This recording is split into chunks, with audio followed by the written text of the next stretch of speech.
आकाशवाणी लखनऊ से प्रस्तुत है प्रादेशिक समाचार।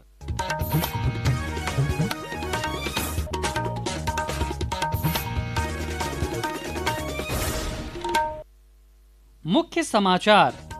मुख्यमंत्री योगी आदित्यनाथ और रक्षा मंत्री राजनाथ सिंह कल लखनऊ में करेंगे निजी इलेक्ट्रिक वाहन फैक्ट्री का उद्घाटन। प्रतिवर्ष 2,500 इलेक्ट्रिक वाहनों का होगा निर्माण, बढ़ेंगे रोजगार के अवसर।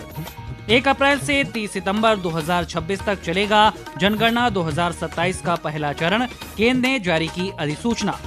केंद्रीय खाद्य प्रसंस्करण उद्योग मंत्री चिराग पासवान ने ग्रेटर नोएडा में किया इंडस फूड 2026 के 9वें संस्करण का उद्घाटन। कहा, वैश्विक फूड बास्केट के तौर पर दुनिया भर में पहचान बनाएगा भारत। और प्रदेश में भीषण ठंड और घने कोहरे से जनजीवन प्रभावित। मौसम विभाग ने आगामी 24 घंटों में राज्य के पूर्वी भाग के लिए जारी किया घने कोहरे का येलो अलर्ट। नमस्कार, प्रदेश के समाचारों के साथ मैं शैलेंद्र और अब समाचार विस्तार से।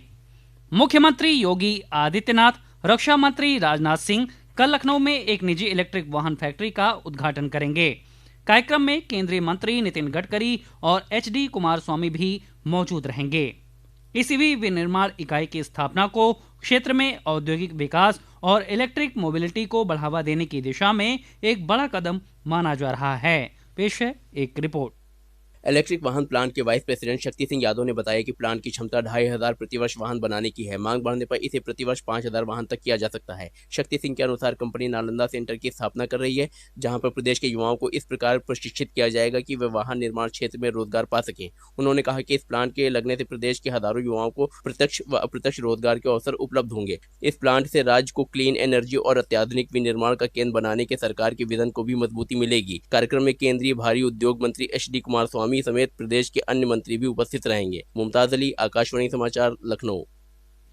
केंद्र सरकार ने जनगणना के पहले चरण के लिए अधिसूचना जारी कर दी है। जनगणना का पहला चरण इस वर्ष 1 अप्रैल से 30 सितंबर तक चलेगा। गृह मंत्रालय की अधिसूचना में कहा गया है कि इस अवधि के अनुसार घरों की गिनती शुरू होने से 15 दिन पहले तक लोगों को खुद भी ये जानकारी दर्ज करने की सुविधा उपलब्ध होगी।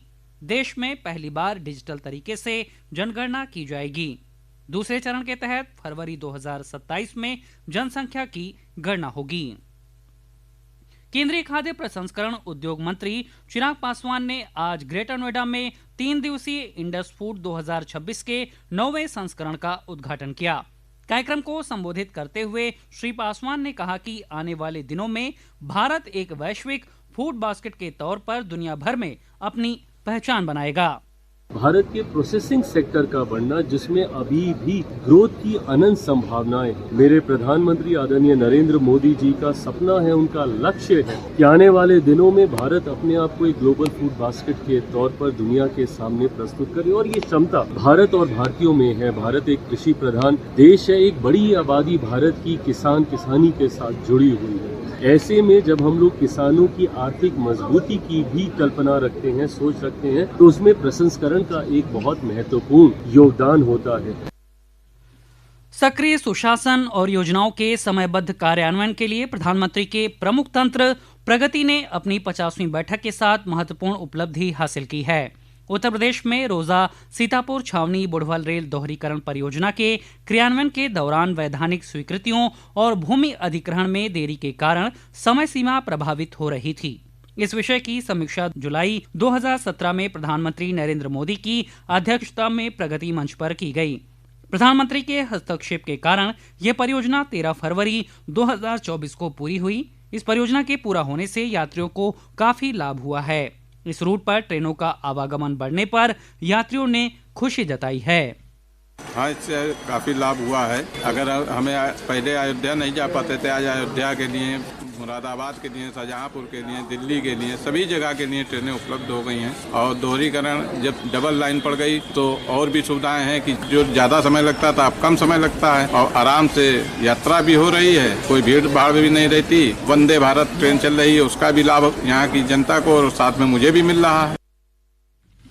ये समाचार आप आकाशवाणी लखनऊ से सुन रहे हैं। ताज़ा समाचार जानने के लिए आप हमारी वेबसाइट newsonair.gov.in पर लॉगिन कर सकते हैं। इसके साथ ही आप प्रादेशिक समाचारों का ये बुलेटिन हमारे YouTube channel news on AIR Lucknow पर भी सुन सकते हैं।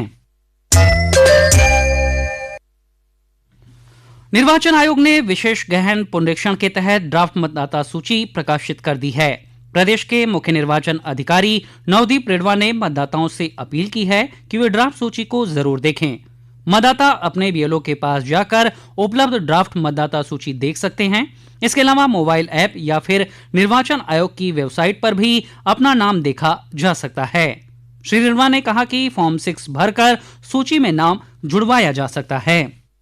यदि ड्राफ्ट इलेक्टोरल रोल में नाम नहीं है तो उन्हें फॉर्म 6 भरना है। दावा मतलब फॉर्म 6 नए मतदाताओं के लिए आवेदन होता है और फॉर्म 8 4 वजहों से भरा जा सकता है, जिसमें प्रविष्टियों में सुधार, करेक्शन ऑफ एंट्रीज, दूसरा है निवास स्थान परिवर्तन, शिफ्टिंग के लिए, तीसरा है एपिक प्रतिस्थापन, एपिक रिप्लेसमेंट। अगर किसी का एपिक गुम जाता है तो उसमें भी फॉर्म 8 भर के इसको वापस हम एपिक अपना प्राप्त कर सकते हैं। केंद्रीय ग्रामीण राज्य मंत्री कमलेश पासवान ने आज जनपद देवरिया में विकसित भारत जीराम जी योजना को लेकर एक प्रेस वार्ता में कहा कि जीराम जी योजना से गांव की संरचना और अर्थव्यवस्था मजबूत होगी, महिलाओं का आर्थिक विकास होगा। श्री पासवान ने कहा कि इस योजना के तहत अब मजदूरों को 125 दिन का काम मिलेगा। वहीं भारतीय जनता पार्टी के नवनिर्वाचित प्रदेश अध्यक्ष पंकज चौधरी ने आज वाराणसी में कहा कि विकसित भारत जीराम जी योजना प्रधानमंत्री नरेंद्र मोदी के विकसित भारत 2047 विजन को साकार करने में महत्वपूर्ण भूमिका निभाएगी। आने वाले 5 वर्ष जो होंगे, हमारे 8 लाख करोड़ रुपए का खर्च करने का अनुमान लगाया गया है कि 8 लाख करोड़ रुपया खर्च होगा। अगर आप सोचिए कि गाँव में जब 8 लाख रुपया खर्च होगा और बेसिक इंफ्रास्ट्रक्चर डेवलप होगी तो गांव निश्चित तौर से विकसित गांव बन करके उभरेगा। और जब तक गांव विकसित बन के नहीं उभरेगा तो प्रधानमंत्री जी की जो सोच है कि 2047 में हमें भारत को विकसित राष्ट्र बनाना है, तो उसमें कहीं ना कहीं कमी रह जाती। इसलिए इस बिल को लेकर के हम लोग आए हुए हैं। उप मुख्यमंत्री ब्रजेश पाठक ने आज बरेली के पीहर बहोदा स्थित CSC सेंटर का निरीक्षण किया और अधिकारियों को आवश्यक दिशा निर्देश दिए। इस अवसर पर पत्रकारों से बात करते हुए उन्होंने कहा कि सरकार प्रदेश में चिकित्सा व्यवस्था बेहतर बनाने के लिए लगातार काम कर रही है और हर मरीज को अच्छी चिकित्सा उपलब्ध कराना सरकार की प्राथमिकता है। 2017 के बाद मेडिकल कॉलेजों की संख्या में कई गुना वृद्धि हुई है। पहले 17 मेडिकल कॉलेज थे, आज 81 मेडिकल कॉलेज हैं। इस प्रदेश को 25 करोड़ के राज्य को मात्र 17 मेडिकल कॉलेज चलाने का काम कर रहे थे सरकारी क्षेत्र के। आज माननीय मोदी जी ने 1 डिस्ट्रिक्ट 1 मेडिकल कॉलेज के माध्यम से चिकित्सकों की संख्या को कई गुना बढ़ाने का काम किया। शीघ्र ही आप देखेंगे कि आपको सभी विधाओं के चिकित्सक उपलब्ध होंगे। इसके लिए विशेष रूप से उत्तर प्रदेश सरकार ने लोक सेवा आयोग से चिकित्सा व्यवस्था के पदों को निकाल करके चिकित्सा संवर्ग के लिए अलग से आयोग का गठन किया है।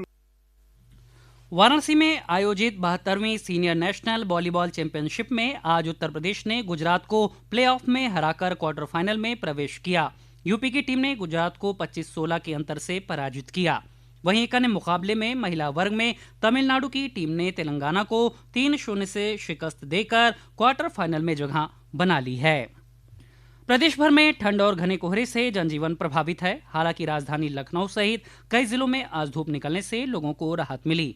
ठंड को देखते हुए अमरोहा में जिला प्रशासन ने कक्षा 8 तक के सभी स्कूल 14 जनवरी तक के लिए बंद कर दिए हैं। वहीं कानपुर में कक्षा 8 तक के स्कूलों में 10 जनवरी तक अवकाश घोषित किया गया है। मौसम विभाग ने प्रदेश के पूर्वी भाग के लिए घने कोहरे का येलो अलर्ट जारी किया है। और अंत में मुख्य समाचार एक बार फिर। मुख्यमंत्री योगी आदित्यनाथ और रक्षा मंत्री राजनाथ सिंह कल लखनऊ में करेंगे निजी इलेक्ट्रिक वाहन फैक्ट्री का उद्घाटन। प्रतिवर्ष 2500 इलेक्ट्रिक वाहनों का होगा निर्माण, बढ़ेंगे रोजगार के अवसर।